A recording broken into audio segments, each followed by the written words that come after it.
여러분 안녕하십니까? 한국 밖에서 본 한국 강혜신입니다. 이번 주에는 우선 가볍게 시작을 해서요.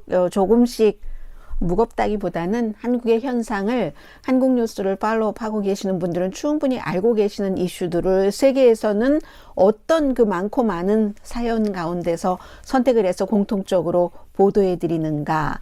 한국 검찰이 뭐 재벌 3세라든가 이런 여러 용의자들 대마초 피고 유통하고 한 혐의로 기소한 내용이나, 그리고 이제 최근에 계속 한국에서 불만이 되고 있는 그런 북한 내 스파이와 민주노총 간부들이 접촉을 했다.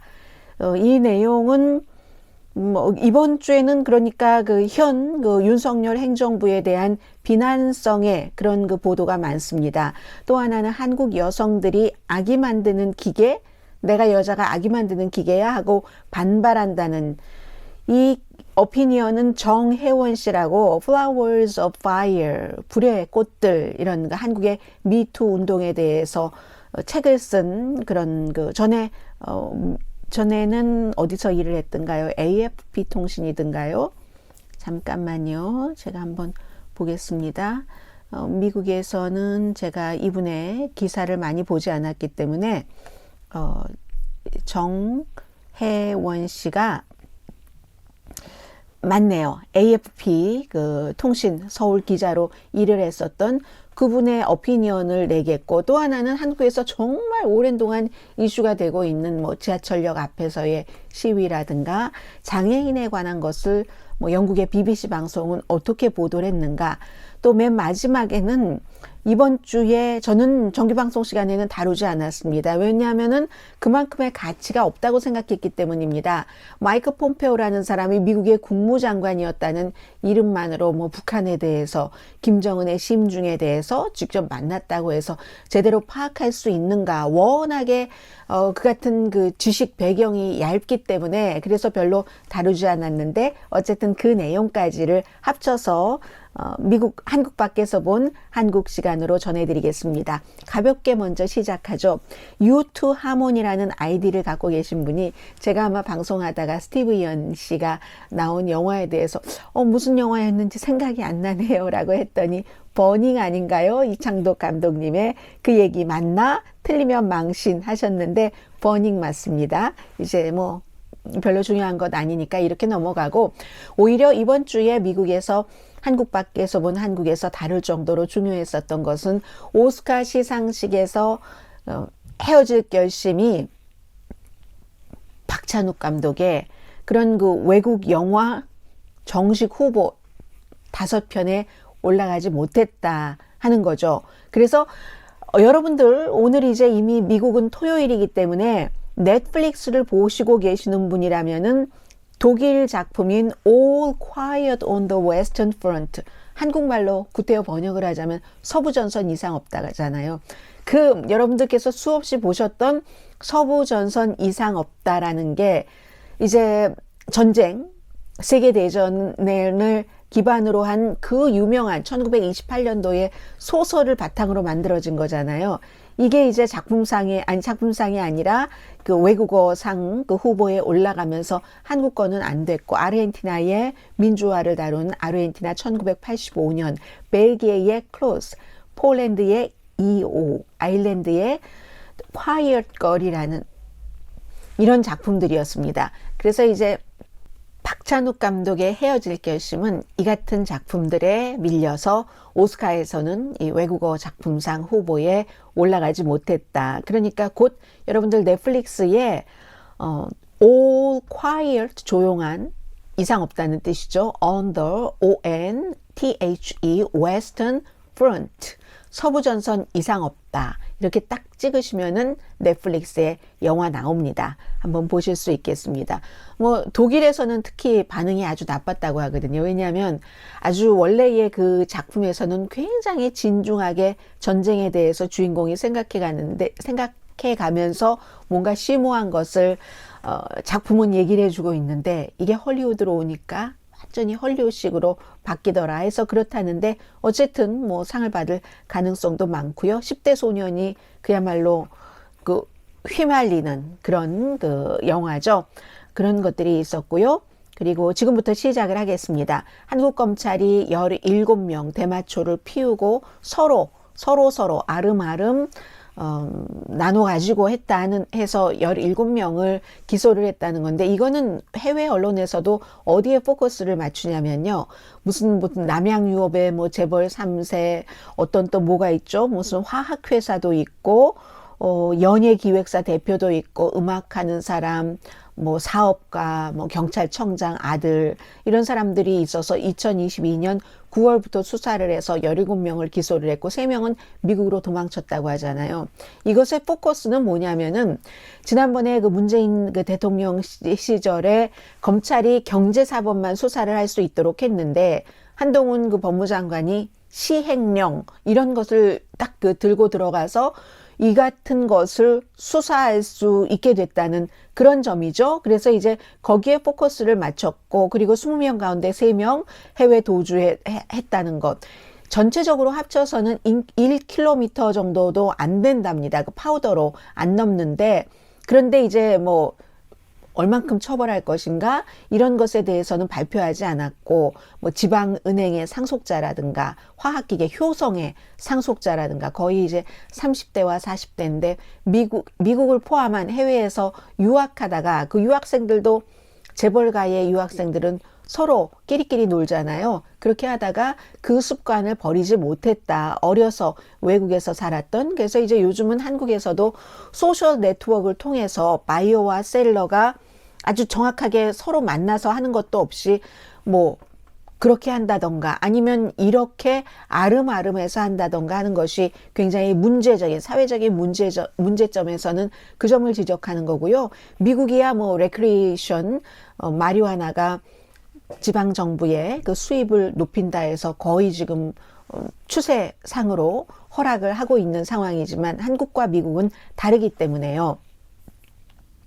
한국에서 보도된 그대로를 전합니다. 어떤 사람은 여행하다가 와이프가 임신 중이었는데도 했고, 미성년자가 있는 집에서 마리화나를 키운다던가, 뭐 제주도의 농장에서 키운다던가 이러한 것들. 한마디로 가장 중요한 것 가운데 하나는 경찰 조사가 잘못돼서 실수하고 무슨 텐트를 보고도 지나치고 했는데 검찰이 제대로 수사했다. 이게 이제 한국에서 또 검찰이 주장을 하고 있는 바이고, 그 점을 미국의 많은 매체들이 보도를 했습니다. 미국 매체뿐만이 아니라 뭐 싱가포르의 매체라든가 이런 데서도 보도를 했고요. 그리고 이게 꽤 시간이 지났는데도 지금부터 좀 본격적으로 나오기도 하고요. 이게 김주한 씨를 예로 들어서 얘기를 합니다. 6년 동안 이분은 대리 운전을 하신 분입니다. 카카오 앱을 통해서. 술 드시고 요즘 한국에서도 운전 잘 안 하시잖아요. 그런데 이분이 대리 운전을 하는 사람들도 더 좋은 조건으로 돈도 많이 받고 일할 수 있도록 지난해에 노조를 설립을 했다는 겁니다. 카카오에서 일하고 계시는 분들과.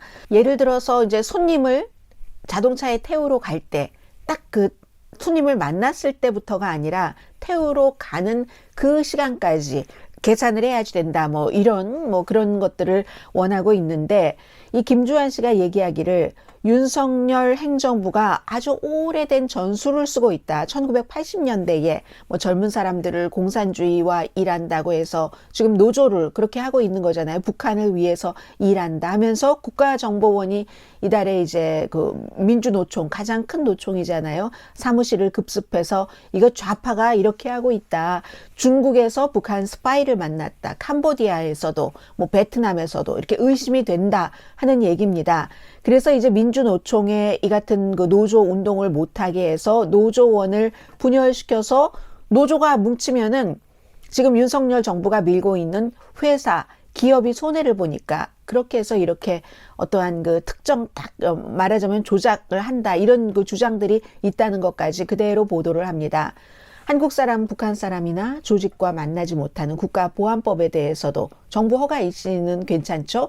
뭐 그런 것들도 설명을 하고, 북한에 동조한다 하는데 워낙에 이 법이 애매모호하기 때문에 검찰이나 정부에서 국민들을 다잡기 위해서 어떠한 목적으로 이용을 할 수 있다는 얘기죠. 예전에 박정희 전 대통령 시대에, 전두환 전 대통령 시대에 그랬고, 그리고 이제 좌파라고 말하는 정부보다는, 진보 정부보다는 보수적인 이명박, 박근혜에 이어서 지금 윤석열 정부도 그런 일들을 한다는 겁니다. 그렇게 얘기하면 보수에서는 워낙에 문재인 전 대통령 시대에 모든 것을 다 내버려뒀기 때문에 지금 이제 이런 것들이 드러나는 것이다 라고도 얘기를 하고 있고요. 아무튼 그 같은 설명이 앞서 말씀드린 김주한 씨에게는 너무나 진부하게 들리고 그 전술 자체도 진부하게 느껴진다. 그리고 설령 개인이 북한 정권과 연락을 했어도, 컨택을 했어도 전체 민주노총을 스파이 조직으로 만드는 것은 피해야지 된다. 이건 이제 고려대학교 법대의 박경신 교수가 해외 언론과 어느 매체인가요? 알자지라네요. 알자지라와의 인터뷰에서 한 얘기입니다. 우파의 일부 정치인들은 이런 것을 굉장히 좋아하지만 이게 윤석열 그 행정부에 이 같은 영향력이 많이 안 들어갔으면 좋겠다라는 얘기들도 하고 있고요. 그런데 이제 알자지라는 이 같은 설명도 해줍니다. 민주노총 그리고 또 금속구 노조 등은 한미연합군 그 군사훈련 자체를 반대하는 시위도 그동안 자주 해왔다. 말하자면 좀 좌파 성향이다 하는 거죠. 그래서 이제 북한을 적대시해서는 안 되고 그러면 오히려 전쟁이 일어날 위험이 커지기 때문에 북한과 대화를 해야지 된다 하는 것 자체가 민주노총이나 금속노조의 그 같은 그 분위기 정서가 퍼져 있다는 것도 설명을 해줍니다. 물론 알자지라는 민주노총의 여러 가지에 대해서 비판을 하는 그런 시각도 함께 보도를 했습니다. 예를 들어서 노동조합이니까 임금 협상이라든가 여러 가지 그 일반인들의 그 노조 가입원들의 베네핏만 생각을 해야지 된다라는 주장이라는 거죠. 그리고 이제 한국의 친기업 언론 이렇게 표현을 하면서 노조 멤버가 나라가 이렇게 어려운데 경제가 비상사태인데 고통분담은 하지 않고 그 본인들의 요구만 한다 하는 것도 지적을 했고요. 뭐 동아일보의 최근 사설이라든가 이런 내용. 그리고 또 한 가지는 이제 윤석열 대통령이 유나이티드 아랍에미레이트에 가서 뭐 이란이 적이다. 유나이티드 아랍에미레이트에 사실은 그것과 다른데 그런 얘기한 것을 지금 어떻게 가려보려고 다른 뉴스로 가려보려고 이러한 일들을 하고 있다. 뭐 그렇게 그 생각을 하는 사람들도 있다 하는 얘기를 하고 있습니다. 그런데 제일 앞에 말씀드렸던 것처럼 김주한 씨 같은 경우는 어떻게든 이런 시스템에서는 살기가 힘들다. 선택의 여지가 없다. 더 좋은 곳으로 가기 위해서 뭔가를 그 하려고 하는 뭐 노조에 관한 뭐를 더 지금보다 많이 하려고 하는 그런 분위기도 전했습니다. 한국 여성들이 아기 만드는 기계냐 하면서 반발한다는 내용. 이게 이제 앞서 말씀드린 정혜원 씨라고 한국의 미투 운동에 관한 책을 쓴 Flowers of Fire, 불의 꽃들, AFP 통신 기자, 지금은 서울과 독일에서 뭐 조금씩 살고 있다고 합니다. 그분이 뉴욕타임스 어피니언에 보낸 글인데 한번 소개를 해드리겠습니다. 지지난주였던가요? 언제였던가요? 중국에서도 이제 더 이상 그 아이를 낳지 않으려고 하는, 한국 분들은 다 알고 계실 거예요. 왜 아이를 낳지 않으려고 하느냐. 그런데 남자보다도 여자가 더 힘들다. 가부장적인 그런 사회 시스템이기 때문에 여자가 아이를 낳아서 기르는 것이 굉장히 힘들고, 그런데 이 정도로 나가다가는 나라가 없어질 수도 있다 하는 내용이거든요. 워낙에 그 책을 쓴 사람이기 때문에 자료를 바탕으로 해서 한국의 지금 아이 그 출산을 거부하는 여러 움직임을 전하니까 한번 들어봐 주세요. 제일 앞에는 정현백 씨. 2017년과 2018년, 그러니까 문재인 그 전 대통령의 첫 번째 그 여성부 장관이었죠. 이분이 출산율을 높이기 위해서 여러 가지 일을 해봤는데 실패하는 이유가 한국에서 여성으로 산다는 게 얼마나 힘든 것인지, 특히 이제 일하는 여성들은 더 가부장적인 그런 사회이기 때문에 너무너무 힘들었다라고 얘기를 합니다. 그래서 2022년도에 아이를 갖기를 원치 않는 사람을 보면은 남자와 여자 사이에 굉장히 차이가 큽니다. 여성들의 65%, 남성들의 48%가 아이를 낳기를 원치 않는다는 거죠. 집은 어떻게 하고 양육비는 어떻게 하고, 여성들은 완전히 결혼 파업, 출산 파업을 한다는 겁니다. 이 같은 추세가 한국을 죽게 하는데 3년 연속 출산율이 뭐 세계 최저잖아요. 지금 한국 여성이 평균 뭐 한 명도 안 납니다. 0.8에서 0.7 이렇게 내려왔는데 예상보다 10년 빨리 2020년도 사망률이 출생률보다 많아졌어요. 이게 완전 데드크로스가 돼버린 게 2020년이랍니다.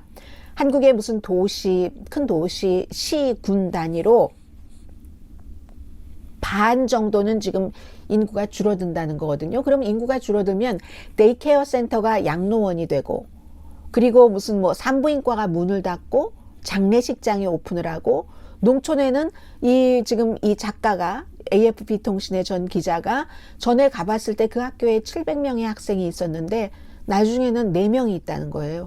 결국은 축구팀 하나도 만들지 못할 그럴 정도인데, 뭐 양육비라든가 뭐 집세라든가 이런 모든 것, 이것뿐만이 아니라 그냥 직장과 여성의 경우는 아이를 같이 해야지 되는 이것뿐만이 아니라 완전히 직장에서도 영혼을 누르는 듯한 노동시간. 더 이상 여성들은 엄마가 이것도 하고 저것도 하고 슈퍼맘이 해야지 되고 일도 해야지 되고 그런 그 불가능한 기대, 우리는 더는 그 기대에 맞게 생활을 할 수 없겠다라는 얘기를 한다는 겁니다. 여기서도 또 현 정부에 관한 얘기가 나옵니다. 윤석열 정부가 남녀의 건강한 관계를 막는 페미니즘 때문에 출산율이 낮은 거다. 이렇게 이제 뭐 선거 캠페인 할 때 얘기를 했었잖아요. 그런데 이건 반대라는 얘기입니다. 오히려 남녀 평등이 지금 제가 이 얘기 나올 때마다 이준석 전 국민의힘 대표를 얘기하는데 남녀가 평등하다고 하는데 절대로 평등하지 않고, 물론 부분적으로 뭐 군대 간다던가 이런 데 있어서 젊은 남성들이 불만을 조금 가질 수 있지만 그렇지 않고 세계에서 다 통계적으로 나와 있는 게 한국이 정말로 남녀 평등이 너무 불평등이 심한 나라라는 거죠. 그렇기 때문에 남녀를 평등하게 사회에서 해주는 것이 출산율 감소의 해결책이라고 얘기를 합니다. 제도가 뒷받침 안 되면 될 수 없다는 거죠. 불가능한 짐을 여성의 어깨에 잔뜩 올려놓은 사회에 대한 반란, 보복을 하면서 우리 아이 안 낳을래 하는 여성들이 늘어난다는 겁니다. 그래서 여성의 삶을 조금 더 공정하고 안전하게 만드는 게 필요한데 1960년대는 뭐 여성들이 일하지 않았으니까 당시에는 6명, 자녀 6명 낳고 그 뒤로 4명 그런 분들 많이 계시잖아요. 오늘의 미국 한국 밖에서 본 한국을 듣고 계시는 분들 가운데서도.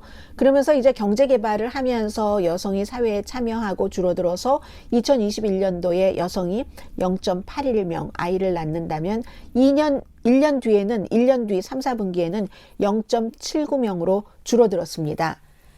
한국에서 지난 16년 동안 아이를 많이 낳으라고 그렇게 장려하면서 국가에서 쓴 지원금이 280조 원이니까 2,100억 달러 정도 되네요. 아이를 낳으면 그 부모에게 여러 형태로 돈을 지원하는 것이, 그런데 그러면 뭐하냐 이런 얘기입니다. 부엌에서 할러데이 때 얼마나 힘든가, 가사, 육아, 직장 일을 어떻게 다 하냐는 얘기예요. 맞벌이 부부도 여성이 집에서 일하는 시간이 하루에 3시간 이상이라면 남성은 54분. 이것도 많은데요. 예전에는 전혀 없었는데. 그래서 또 직장에서도 심지어 한국에서 가장 큰 분유회사, 오늘 왜 이 회사 이름이 많이 나오죠?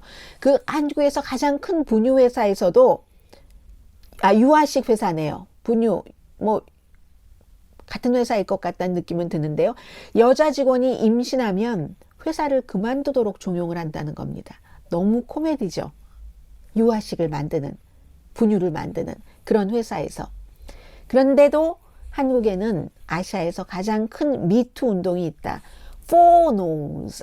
노라고 한다는 거예요. 지금 데이트도 안 하고 성관계도 안 하고 결혼도 안 하고 아이도 안 낳고 하는, 그러면서 여러 가지 미투, 그리고 낙태를 범죄화하지 않는 것. 요즘 미국은 지금 반대로 가고 있는데 그런 것들, 한국이 굉장히 여성들의 그러한 것들에 대한 어떤 좀 고쳐보려는 힘도 강하다는 얘기입니다. 아무리 젊은 남성들이 우리가 피해자다, 뭐 여권 운동의 피해자다라고 얘기를 할지라도 윤석열 행정부에서 또 국민의힘에서 한국의 성차별이 어디 존재하지 않는다면서 지금 가짜로 성차별 당했다고 신고하면은 처벌한다. 이게 그렇게 가짜로 신고하는 사람이 있다, 처벌한다가 중요한 게 아니라 전체적인 국가의 정책 방향이 어떤 식으로 가느냐가 더 중요한 거잖아요. 어떤 성차별 당하지 않았으면서 그 당했다고 신고하면은 처벌받을 거 각오해. 이런 분위기라는 거죠. 그리고 저는 이 내용은 몰랐는데요. 윤석열 정부가 남녀 평등이라는 용어를 학교 교과서에서 없앴습니까? 그랬다고 하고 성차별을 없애려고 하는 프로그램에 대한 지원을 취소했고, 그러니까 또 국민의힘에서는 어떤 의원이 너의 돈으로 너의 시간으로 해라. 왜 그런 걸 정부에서 줘야지 돼? 라고도 주장을 한다면서요. 그렇기 때문에 이 행정부가 여성부를 폐지하려는 노력을 끊임없이 하고 있는데, 결국은 여성이 결혼, 연애, 성생활, 자녀 출산 이런 것을 다시 하게 만들려면 안팎에서, 안에서는 가부장적인 게 없어져야지 되고, 밖에서는 회사에서 여러 가지 베네핏이 있잖아요. 아이를 낳으면 아이를 봐주고, 아이를 낳게 될 때 출산 휴가도 많이 주고, 아이 난다고 뭐 승진해서 뭐 불평등 주고, 이런 것 없게 하는 것, 그게 바로 그 아이를 낳게 할 수 있다는 얘기입니다. 중국과 비슷한 얘기잖아요. 중국도 사실은 지금 이분은 한국 여성에게 영감을 받아서 중국에서도 그 같은 운동을 한다는 겁니다.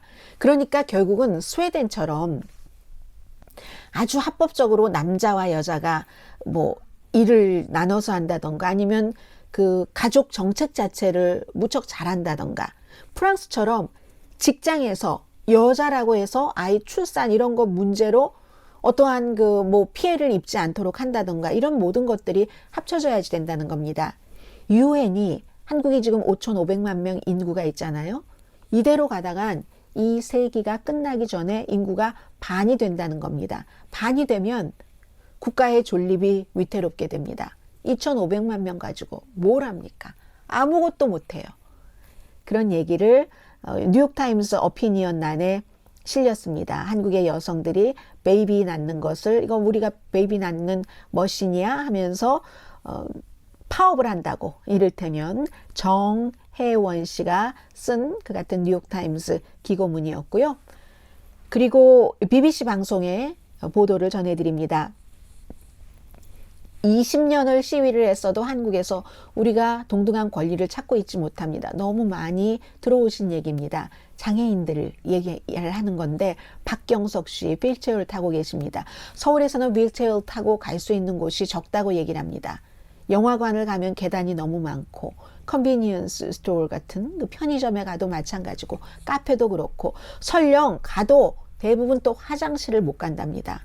그러니까 아주 서울을 또 벗어나면 더 나빠지고요.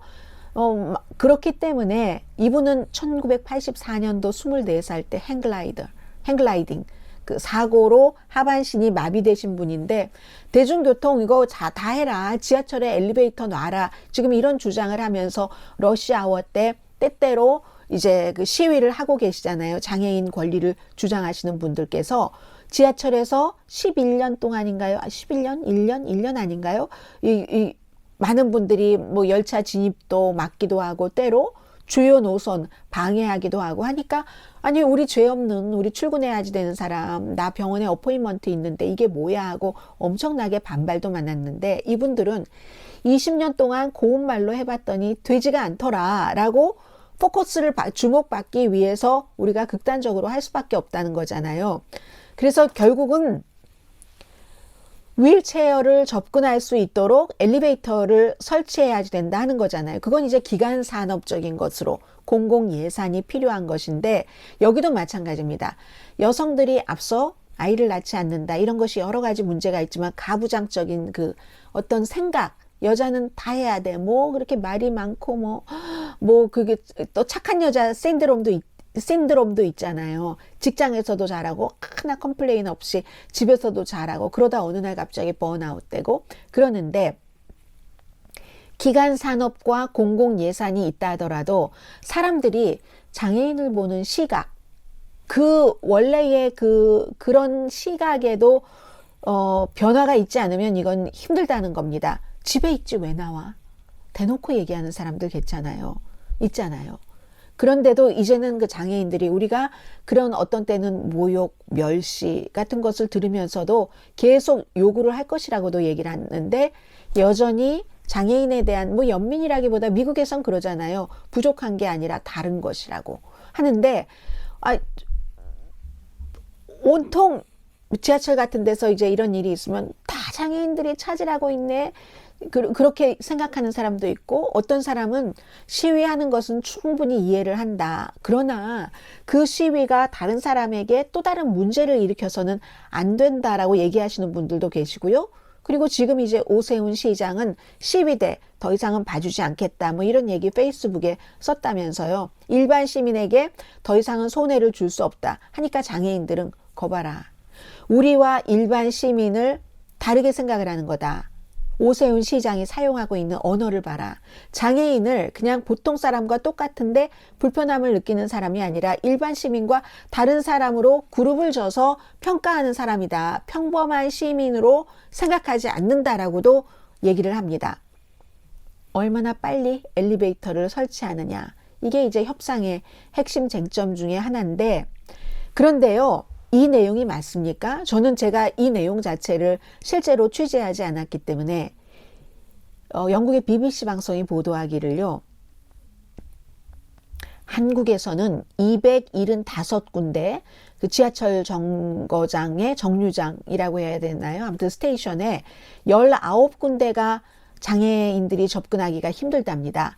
그런데 런던은 69%가 안 되고 뉴욕은 71%가 안 된다고 하거든요. 무엇을 기준으로 했는지 모르지만 한국이 더 낫다는 것을 이 BBC 방송은 전하고 있습니다.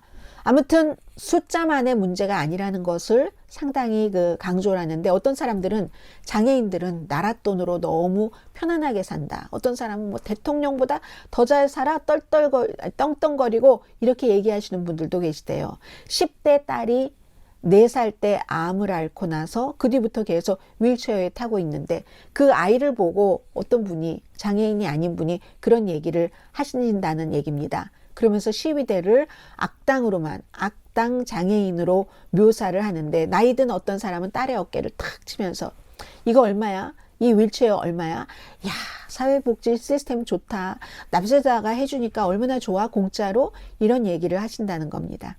그런데요.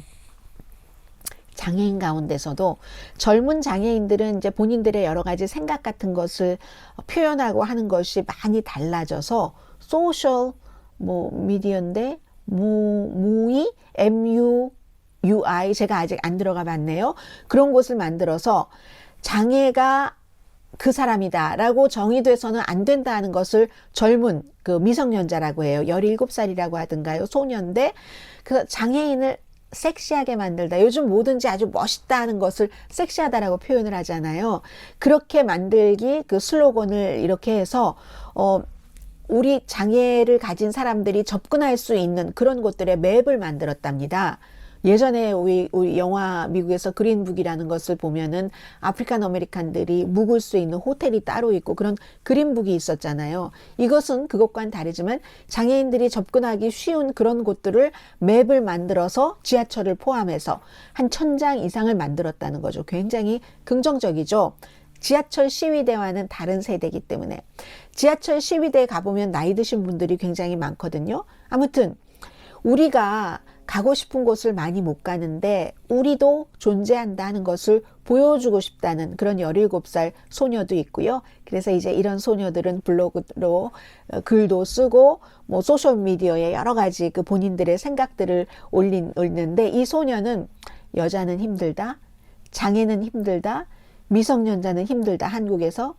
그런데 나는 이 3가지를 다 가졌네. 모든 게 다 나에게 속하네. 이렇게 얘기를 하지만 외롭게만 느껴지지만 그럴 필요 없다. 이렇게 어쨌든 할 수 있는 일을 하고 나중에 결과를 보자 하는 젊은 장애인도 있다고 BBC 방송이 보도를 했습니다. 오늘 마지막으로 전해드릴 내용인데요. 이번 주에 그 보이스 오브 아메리카에서 특히 많이 이 내용을 보도를 했고, 한국어로도 보도를 했고, 미국에서는 그 부분보다는 오히려 이제 다른 뭐 사우디아라비아와의 관계라든가 저말 카쇼기라는 그 워싱턴 포스트의 칼럼니스트면서 사우디아라비아 국적인 미국 영주권자이기도 하고, 그런 사람을 사우디아라비아의 왕세자가 결국은 사주에서 살해를 했다는 게 정설이잖아요. 그런데 이제 거기에 대한 마이크 폼페오 전 국무장관의 반응을 비난하는 게 많았습니다. 그런데 보이스 오브 아메리카만 하더라도 북한의 뭐를 향해서 북한에 관한 이슈가 많잖아요. 그래서 마이크 폼페오라는 사람이 2024년도 공화당의 대선 후보로 출마할 가능성이 굉장히 높은 사람이기 때문에 보통 이런 때 정치인들은 책을 씁니다.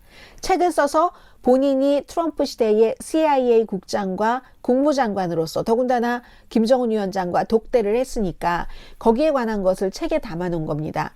그 책에 담아놓은 것을 한국에서 무척 많이 인용을 했는데 저는 여러분들께 전해드리지 않은 이유가 이 사람 북한에 대해서 잘 모른다. 국무장관 잠깐 한 걸 가지고 이 북한의 여러 가지를 다 알 수가 있겠어요? 김정은이 하는 말이 어느 만큼이 참이고 어느 만큼이 거짓이고 어느 게 숨겨진 것이고 어느 게 완전히 드러난 것인지를 판단할 만한 시간과 능력과 관심이 없었습니다. 그래서 너무 신경 쓰지 마시라. 이런 정치인들이 책을 낼 때는 다 목적이 있어서 내는 거다 하는 말씀을 드리고 싶었고요.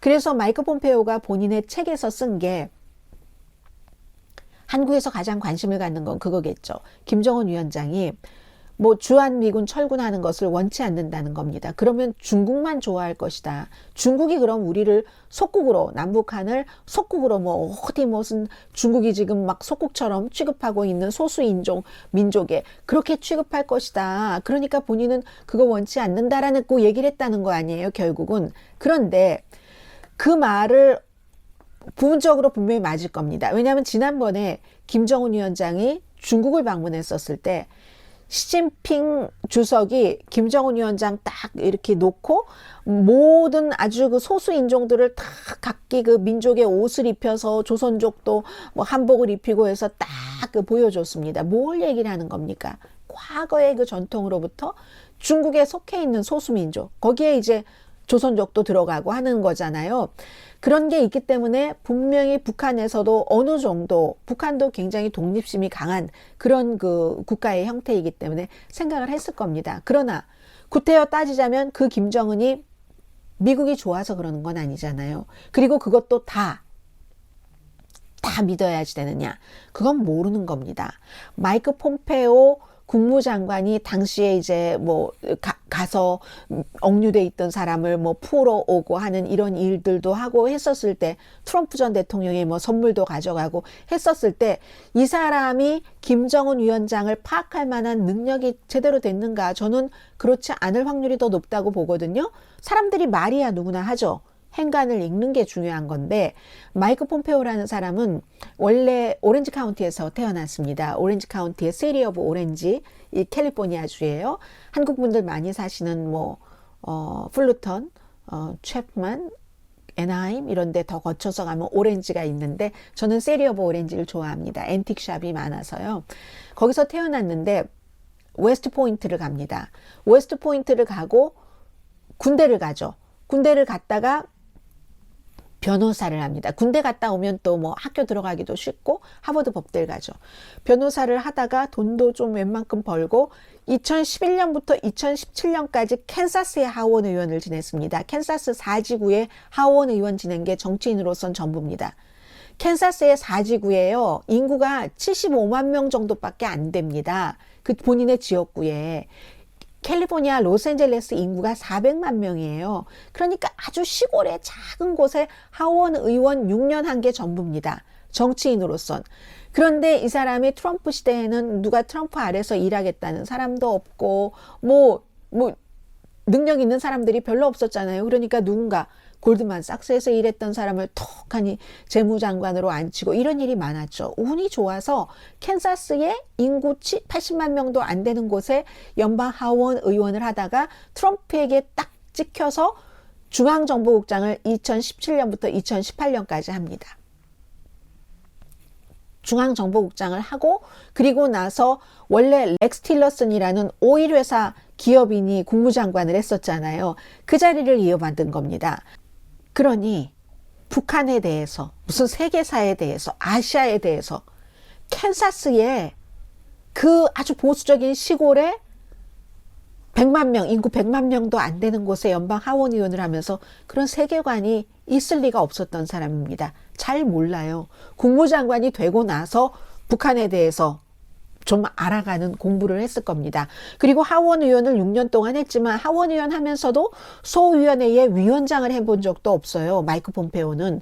또 외교관계위원회에서 일해본 적도 없고 그렇기 때문에 한국에서는 앞으로도 여러분들께서 많이 접하실 겁니다. 미국의 국무장관이었기 때문에 미국의 전 국무장관이 이제 이제 선거할 때도 나오고 북한 김정은도 만나고 회담에 같이 가고 해서 뭔가를 많이 아는 것처럼 미국의 국무장관이라는 그 옷이 마이크 폼페오라는 사람을 대단한 사람으로 보이게 하지만 이 사람은 별로 정치 경력이 별로 없고 아시아와 북한, 한국에 대해서는 관심도 없었었고 잘 모르니까 이 사람의 얘기를 크게 귀 기울이지는 마시라. 모든 것들이 오래 하고 경험이 있어야지 되고 하잖아요. 그런 뜻에서 제가 이번 주에는 그런 내용들이 있었어도 여러분들께 전해드리지 않았다라는 것 말씀드리면서요.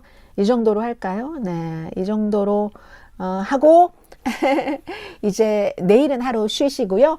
월요일에 아마 여러 가지 이슈가 많을 겁니다. 캘리포니아주에서 또 총격 사건이 일어났고요. 이번에는 아주 부자 동네에서였습니다. 그리고 테네시주 멤피스 사건도 아마 점점 심각하게 들여봐줘야지 되는 그런 뉴스가 될 것 같습니다. 여기서 마치죠. 한국 밖에서 본 한국 강혜신이었습니다.